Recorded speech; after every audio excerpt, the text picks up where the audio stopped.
Zane Show podcast, a daily show where I discuss news, nonsense, and my personal adventures each and every day of the work week from the Baldwin Ace Hardware Fear Bunker Studio. Baldwin Ace Hardware, a beacon of DIY awesomeness in the Northland. Rumor on the street is that your old pal Eric Zane has once again earned the Cringe of the Week award on the world famous Who Are These Podcasts show. Cringe of the Week is when something happens on a podcast that is awkward or generally sounds like fuck.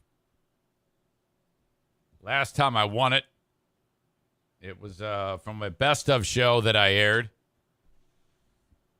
in which I, from a live show on the radio to honor Veterans Day at the VFW, referred to empty beer cans in front of everybody as dead soldiers. This time, I don't know what was actually posted. I'm waiting to hear back from my source, who just dropped me a note and said, dude, you were cringe of the week again. Yeah, what for this time? I'm anxious to find out what I did. And then, you know, when that happens, I'm always like, I hope it's for something like that happened on a best of show. I hope it isn't something on a current show. And if it is something on a current show, when I say best of show, I mean like from the radio. And if it does happen from something that happens here, I hope it isn't something that I actually knew that it was cringeworthy when I did it. It's a horrible feeling. So now here I am, minutes before I start this show, and I find that shit out. Might as well just call that fucking moron right now, Carl. I don't ever warn him. I just put him on, and he laughs about that or gets annoyed. I don't know.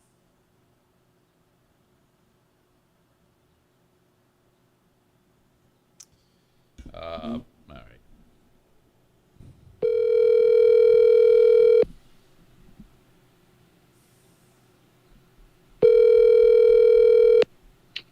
Yo.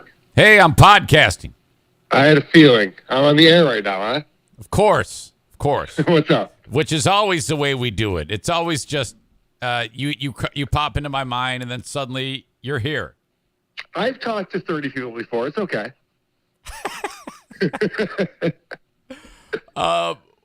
Someone reached out to me and said that I was cringe of the week again.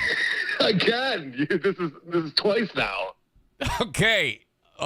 What happened? I haven't heard it. I don't know. I don't even know what it is. What was the cringe? Well, it's like a 2-minute long clip, and you're freaking out about people in the chat room, and you want to kick them out, but then you decide just to block them for a little while and put them in timeout. Right. And, yeah, I guess people were getting under your skin a little bit. Oh, yeah, it was hideous. It's a real flaw of mine. I get so GD pissed off at it. There were so many potential drops in the rant where you say things like, more of me and less of you will make a good show. It's like, okay. Oh, no. So, producer Chris and I, we're just looking at each other like, that's a drop, that's a drop, that's a drop. Oh, my God. Well, you know, live and learn.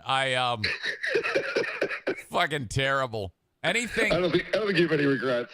You know what? I think that any moment from any show is cringeworthy. Frankly, I think it's just fucking the worst. Well, honestly, Eric, it's only because people nominate you. Yeah, I'm not going out there trying to find things that you're doing wrong. No, I know. You. I know, and that's good. That's good. You know, frankly, it's all good for business. Okay. I'm making an appearance on Who Are These Podcasts coming up on Wednesday of next week, correct? That is right, and I did promote that. We're excited to have you back on the show. I have been working diligently. I have a lot of Opie material to break down, and in particular, I tend to pick up on very fine points about these people because you guys cover the broad strokes, but I'm hitting on some really intricate things about Opie that he does on very regularly that I'm making some supercuts. Oh, good. Yeah, I really think you're gonna like this. Something I picked. It's like two things that I picked up on from his episode when he's describing his experience with COVID.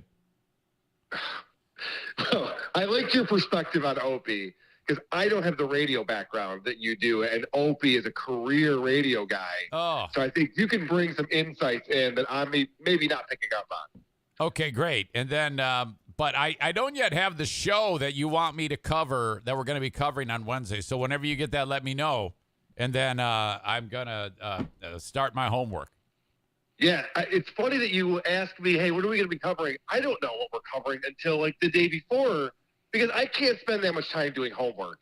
I love that you're into it and you're like, I want to start pulling clips and getting into it, but it's too much time ahead of time. Like you got to wait until it's like crunch time, deadline time, and then you do it.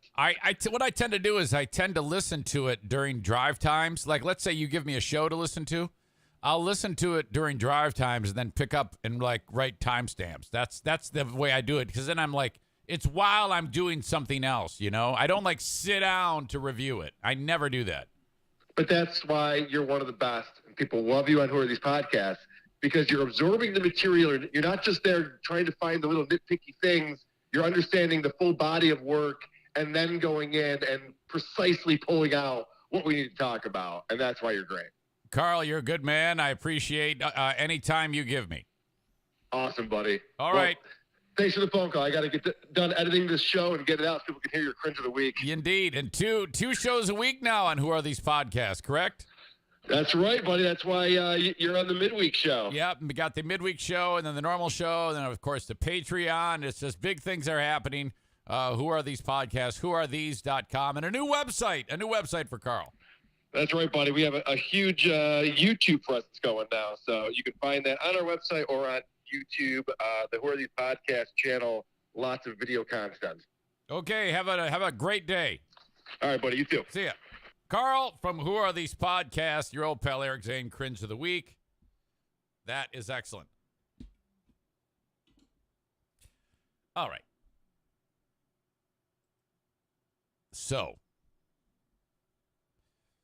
I talked to you about how 2 days ago I went over to the gym and I've got these buddies, Team Knuckle Dragger, who they're like, hey, let's all wear the same outfits. And I know that seems super gay, but that's the way we're doing it. And they said to me a couple days ago, look, we're going to wear, they said, blue bottoms, blue shorts, white top. The day of the workout, I called it because they sent a group text message out. Well, this is what I wore. And like, how did you do that? And I said, well, I went to the old messages and I read the wrong message. So took a picture, got a big laugh out of it. That ended. At the end of that day right there, they said, all right, so just so you know, we're going to tell you now. Instead of a text, we're going to tell you what we're doing. Okay, what are we doing? On the next day, which would be Wednesday, we are going with gray shorts, black top. And I was excited because I don't always have the right colored shorts. Like, I don't have blue shorts. I have black shorts. I have red shorts. I have gray shorts. They go gray shorts, black top. And I'm like, awesome. Perfect. I walk in there. yesterday, and I stopped dead in my tracks because they're wearing a gray shirt and black shorts. I go, huh? And they go, what the fuck, man? And I go, this is bullshit. You set me up. You did say gray shorts, black top. I still believe that. By the way, the shirt I'm wearing there is nearly identical to the one I'm wearing right now. I don't work out in a shirt and then wear it again the next day. This is a separate shirt. That would be terrible. I'm like, holy shit. So they again insulted me. We took another picture, and I'm like, okay, I know for a fact I did not fuck this up. I don't know what the fuck you're talking about.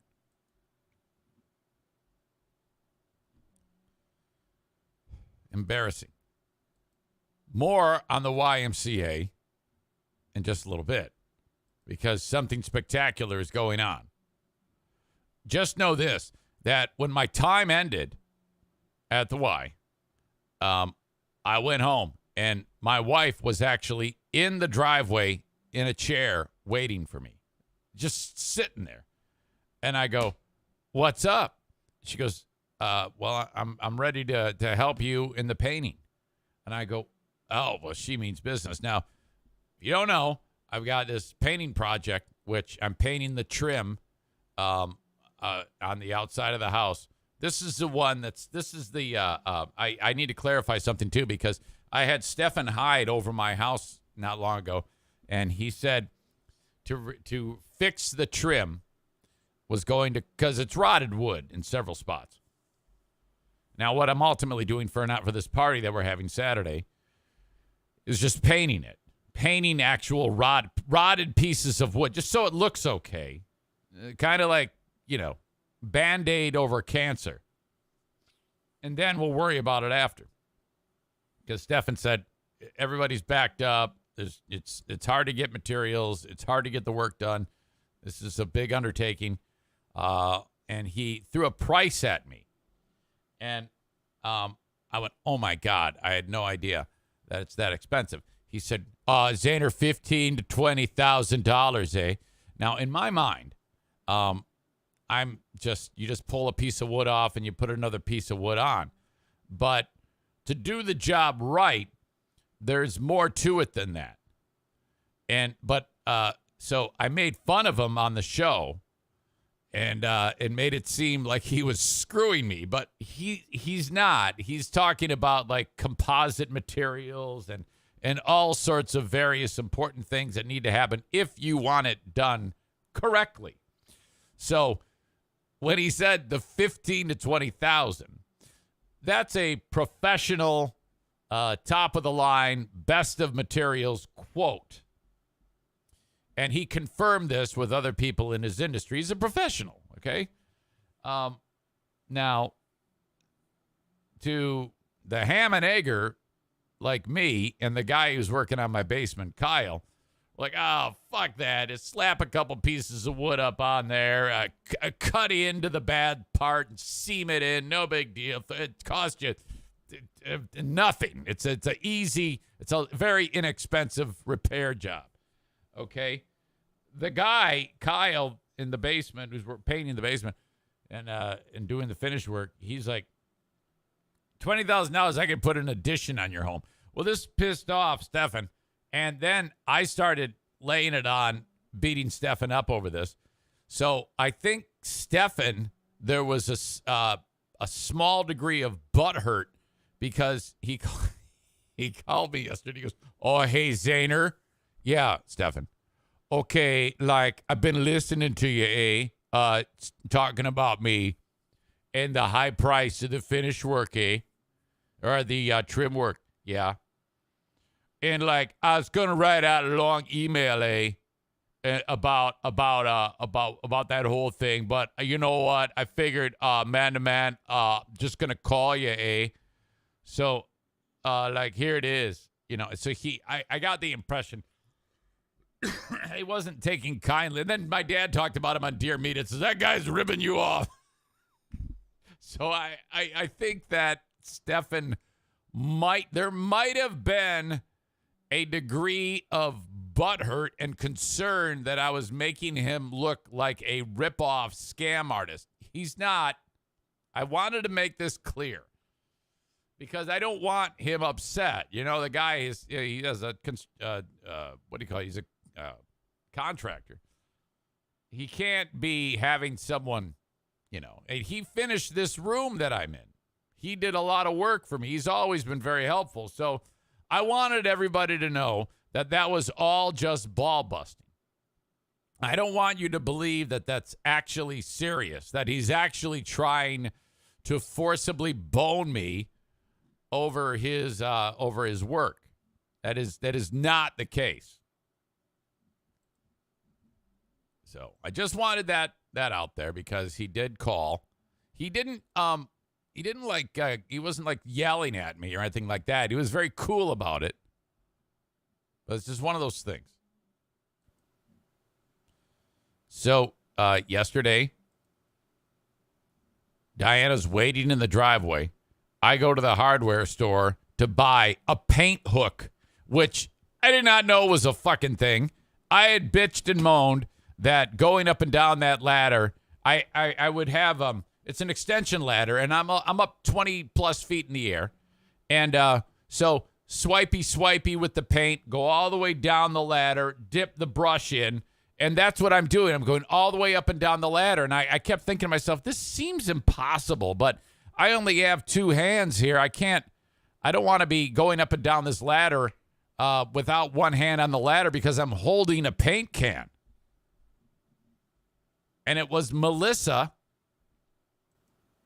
who pointed out to me that there's a product called a paint hook, which it just clips onto the handle of the bucket, and then the hook goes right on the rung of the ladder. And I'm like, well, what an amazing invention that I did not know about. Am I the only person apparently who didn't know that a paint hook was a thing? My God, total game changer. Oh, wait, I got the damn thing. While I'm there, Diana's like, where are you? I go, I'm getting a paint hook. Okay, I'm waiting. I get home. Man, absolutely fantastic. I'll tell you this. Well, there was a little bit of a problem because I had just gotten back from the gym, so I had horrible body odor. My balls, my ass, everything smelled.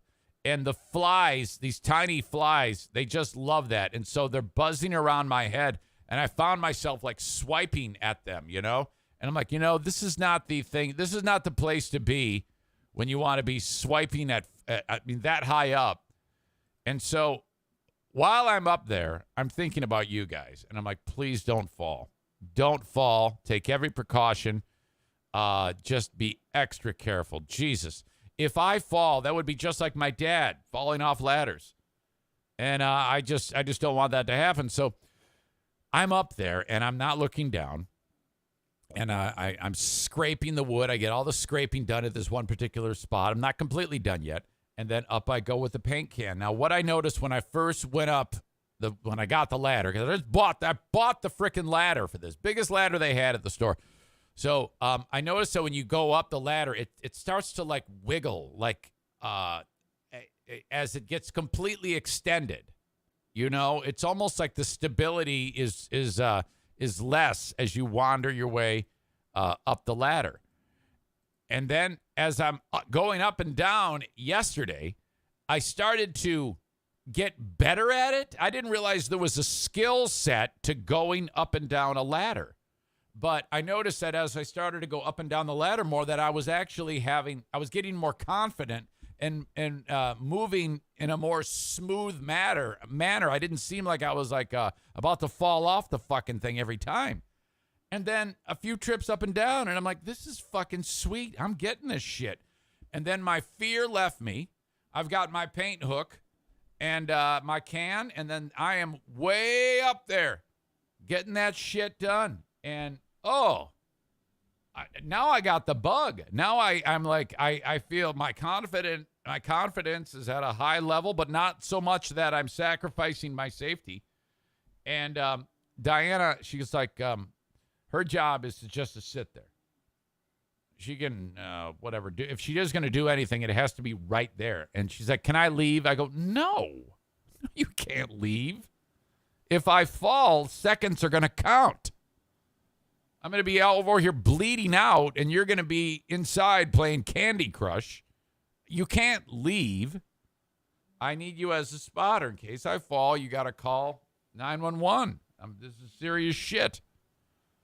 But no, went off without a hitch. No problem whatsoever. I'm feeling good about that. This show, as you know, is a daily show where I discuss news, nonsense, and my personal adventures. And a lot of that coming up today. We've got Kyle from Dumpster Divers. I went and visited him yesterday, of all things. So, welcome. Hope you're having a good one. Sorry about the late start. One of those things. A little slow today. But so glad that you are here. If you are watching on Facebook, Twitter, and YouTube, I'm about to let you loose, set you free. And if you want the rest of the show, it's on Twitch, twitch.tv/Eric Zane Live, or download the audio podcast. Wherever you download podcasts, just search my name, and then you will get that. Okay, so thank you so much for checking it out on Facebook, Twitter, and YouTube.